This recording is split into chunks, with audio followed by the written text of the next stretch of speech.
Welcome to the Real News Network. I'm Mark Steiner. Good to have you with us.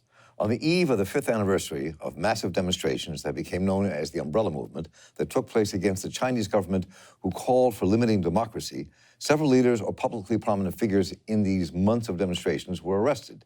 They've since been released, it appears. And the demonstrations, it seems, have been called off for this weekend, but we'll ask our guest about that when we introduce you to her.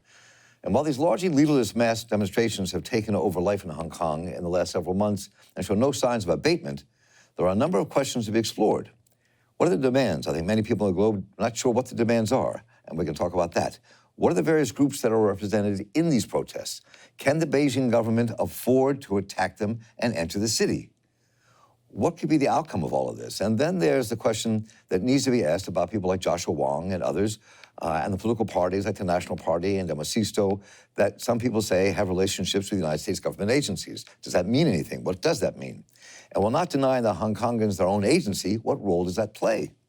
Hong Kong has seen protests starting back in 1967 against the British, and it has morphed but never ceased. And we are joined now by Ilaria Maria Sala, who is a writer and journalist living in Hong Kong. She studied at the School of Oriental and African Studies and Beijing Normal University and Beijing University. She's a winner of numerous awards for her work as a writer and joins us now very late at night in Hong Kong. And Ilaria, welcome. Thank you for joining us. Thank you. So let me just begin to talk a bit about what is happening at this moment as we're taping this conversation. So Joshua Wong and a number of others were arrested. And I understand demonstrations for this weekend have been called off, and we're going to celebrate the 5th anniversary of the Umbrella Movement. So talk a bit about what the situation is at this very moment. Right. Well, in the past few weeks, the police has been denying permission for some demonstrations. There was a lot of expectation for tomorrow's rally. However, that has been also denied permission. The reason given is that it could end in violence. The only rally that is allowed tomorrow is a prayer meeting, because normally in Hong Kong there is no permission required for prayer meetings. So there's a prayer meeting which is happening at midday tomorrow, after which we don't know exactly what's going to take place. The prayer meeting might call some of those who wanted to do the rally, and so people are expecting that a lot more will join the prayer meeting, and we don't exactly know whether then this will turn into a march, whether there'll be strong police presence trying to avoid that. In the past 24 hours, the situation has become a bit more chaotic in terms of knowing exactly what the police allows. It seems to be as little as possible. And also, as you mentioned, there has been this spate of arrests, which is ongoing. So most of those who had been arrested daytime have been released on bail. There have been at least 2 more people arrested in the evening, and we can expect maybe that they will also be released on bail later on. But for the time being, there's a lot of contradictory news going around, and it's a bit difficult to keep up with everything. So very quick, I'm just curious for our viewers, when you said that a prayer demonstration, very quickly, what does that mean? I mean, who's doing that? Mostly it's Christians. It's either Catholics or Christians. Buddhist groups have participated very, very little in pro-democracy protests. However, there is quite a Christian presence that has been visible throughout, partially because they have at times given the churches a sanctuary for those who were escaping from tear gas. And they also have had a role as society mediators, trying to bridge the gap between government and people. So even if you look at the statistics, the number of Christians in Hong Kong is not that high. They definitely have a role in pro-democracy protests. So that leads me. Let me jump ahead to where I was going to go and ask this question now, and we'll come back to some of the issues that I think we really have to understand about the demonstrations and the demands and where this can go and where this can lead. But when you raise the question of the Christian churches and different Christian groups kind of being part of the movement, this is a very broad movement, that's clear. So interviewed one other person who wants to remain anonymous. She was just saying it goes from left to right, from capitalist to socialist. It's a huge, massive leaderless movement that you also wrote about in this morning's Guardian. But before I get there, let me ask this one question. So, because you talked about the Christian groups, and I've been in touch, as I said, with Joshua Wong to join us here for conversations at The Real News. But there also have been pieces that have been posted in a number of other places that question Joshua Wong and other leaders of the National Party and Demosisto, another one of the parties, and their relationships with United States conservative movements, with the United States government, and that the United States government is in part didn't start these demonstrations, but clearly is taking advantage of these demonstrations.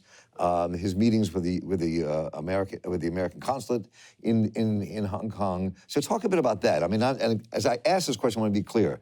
I'm not saying the United States is the reason the demonstration is taking place, but clearly the United States is involved at some level, and some of the quote-unquote leaders are involved with the U.S. government. So to analyze that for us politically, what does that say? What does that mean? Okay, so as you mentioned, this is a movement which is pretty broad. There are people who will define themselves as nationalistic, in a sense of that they are even for maybe Hong Kong independence, although that is a truly, truly small group of people, not terribly representative. Then you have on the opposite end of this people who are some kind of new Marxists, or so really at the two opposite ends of the political spectrum. So you have basically a demand for greater democracy that comes from people truly from all walks of life. Our normal definition of right and left is often not quite appropriate for Hong Kong, because you have, let's say, groups of, capitalists, if you want to call them like that, who are pro-democracy, and other groups also business-related who are pro-establishment. So the kind of more classic left and right division doesn't quite apply. However, one of the things that there's a slight level which may be a bit opportunistic about the Christian groups, which is that in Hong Kong you are required to ask for a permission to have a political rally. You do not need a police permission to have a prayer meeting. So there is the fact that the political rally has been banned, partially gives more importance to the religious rally, but I'm not sure most of those who will attend will really go because they have a strong religious impulse, but that's because that is the only place they can actually have a rally. Now, to address the question of the American involvement, Hong Kong has always tried to, the Hong Kong for Democracy movement has always tried to have strong international backing. That's because Hong Kong is one of the most cosmopolitan cities that you have in the world. For sure, it's the most cosmopolitan city in Asia. It's very international. It speaks 3 languages, English being one of them. And it has countless ties with the rest of the world. One strategy of this movement has been to proactively involve people from every possible country. So we have had, for example, a number of fundraising meant to collect money to be able to place ads in international newspapers to explain to readers abroad what the demands of the movement are and why are there these protests in Hong Kong. Now, why does this happen? This happens because Hong Kong is a 7.5 million people fighting against a very big propaganda apparatus, which is the one that you have in China. So they are desperately trying to have a counter narrative being put out, and given the difference in strength, they many in this movement have thought that reaching for help outside of Hong Kong was a good idea. You have shown a few pictures just a second ago. One was of a woman talking to a bunch of she was part of the U.S. consulate, and another picture was Joshua Wong talking to Marco Rubio in Washington, D.C. Joshua Wong and a few others.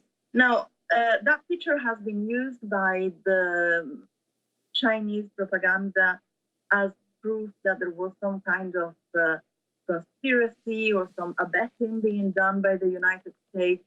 And that is clearly something that is in bad faith, because that's a consular representative from the American consulate. And as we all know, every diplomat does the same thing. They meet with local people, they meet with local parties, they meet with all sorts of representatives from society in order to understand the place where they are based. So even the Chinese government, the Chinese diplomats do the same thing. So for them to take a picture like that and use it as proof of a Western conspiracy is a bit disingenuous, or certainly in bad faith. So, I mean, the picture that I'm seeing now, Marco Rubio with Joshua Wong. Joshua Wong has gone many times to the United States and spoken with whomever was willing to listen to him. There are pictures of him with Nancy Pelosi. There are pictures of him with Rubio. There are pictures of him with literally anyone of any weight who was interested in democracy in Hong Kong. Why is Marco Rubio interested in democracy in Hong Kong? I don't know, and I am not. That's not something for me to be judging about. All I can tell you is, from this side, the feeling of isolation that you can have as a democracy activist in Hong Kong is such that you are willing to receive help from wherever it comes. So let me ask this question. So when I look at pictures of the demonstrations and what's happening on these streets, and I think it was your piece I just read also talked about a few days back about pictures of Mao and these demonstrations. We have these demonstrations where Mao Zedong and his quotes are there about revolutionary justice. And when he talks about democracy from his perspective, you have demonstrators, I've seen signs saying, Donald Trump help us, and singing the U.S. national anthem. I've seen signs of all kinds from right and left. And so describe for us, just for a moment then, what then from your perspective is the amorphous nature of this movement, and where can it lead? I mean, what can the end game be here? And this is a hugely broad coalition, which I guess historically have tendencies to fall apart because they're so broad, but this may not, we'll see. But so there are a lot of contradictions involved in what I just said. So can you parse some of that out for us? I can try. So there are contradictions, and yet there aren't, because this is not an ideological movement. This is not a movement which is advocating one political line of thought, either from the left, either from the right, either from the center. This is a movement that is asking for universal suffrage, and is also a movement that is asking for Hong Kong's identity to be allowed to be preserved. So these are not part of any, let's say, political current. Among the people who are asking for universal suffrage in the street, you have people who then end up voting for very different parties if they were allowed to have a vote. So we have to look at this movement trying to abstract ourselves a little from more conventional lines that we may have in a Western political system. These are people who have never, they were a colony for 1.5 centuries. They were never asked for their own opinion, for their own future. The UK decided to make a deal with Beijing without never having even a referendum in Hong Kong to ask people what they wanted to become, what they wanted to be. And so they were just given over like a parcel from London to Beijing. And they were promised this one thing in this passage. They were promised universal suffrage. To this day, 22 years later, universal suffrage has not been given to Hong Kong. This is also a leaderless movement, which organizes itself either on the spot or through various Telegram, Facebook channels, and it's also a movement that has been taking a lot of decisions at the, let's say, at the last moment.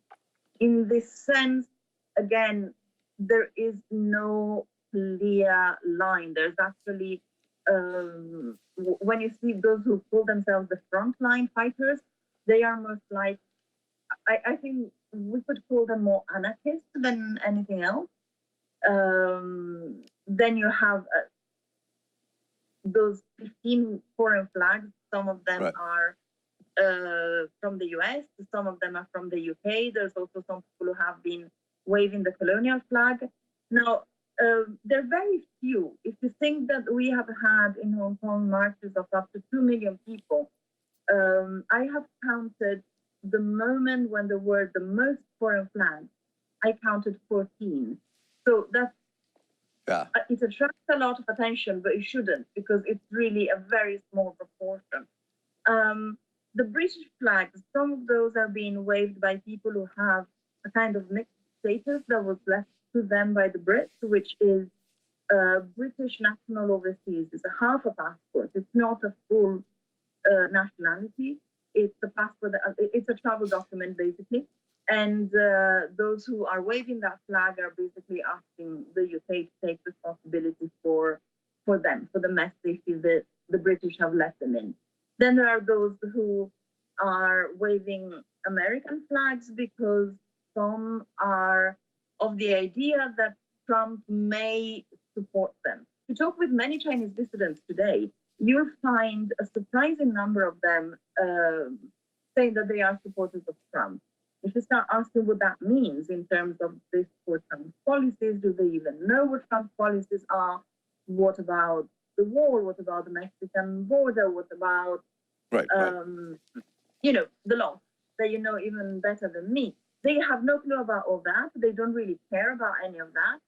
What they see is that Trump is giving China a hard time, the Chinese government a hard time. So they support Trump because they also want the Chinese government to have a hard time. End of the story. So very limited perspective, very limited look at what that means. And again, as I said before, we shouldn't look at something that happens so far away from the US with a US perspective, because it means something else here. Well, Ilaria Maria Sala, this has really been fascinating. You've helped us parse through a very complex situation, and I appreciate you taking the time, and I appreciate your writing, and look forward to more conversations. And have a lovely evening in Hong Kong, and thank you so much for joining us today. Thank you. Thank you so much. It's my pleasure. And I'm Mark Steiner here for the Real News Network. Thank you all for joining us. Let us know what you think. We'll be covering this some more. I'd like to hear your ideas. Take care.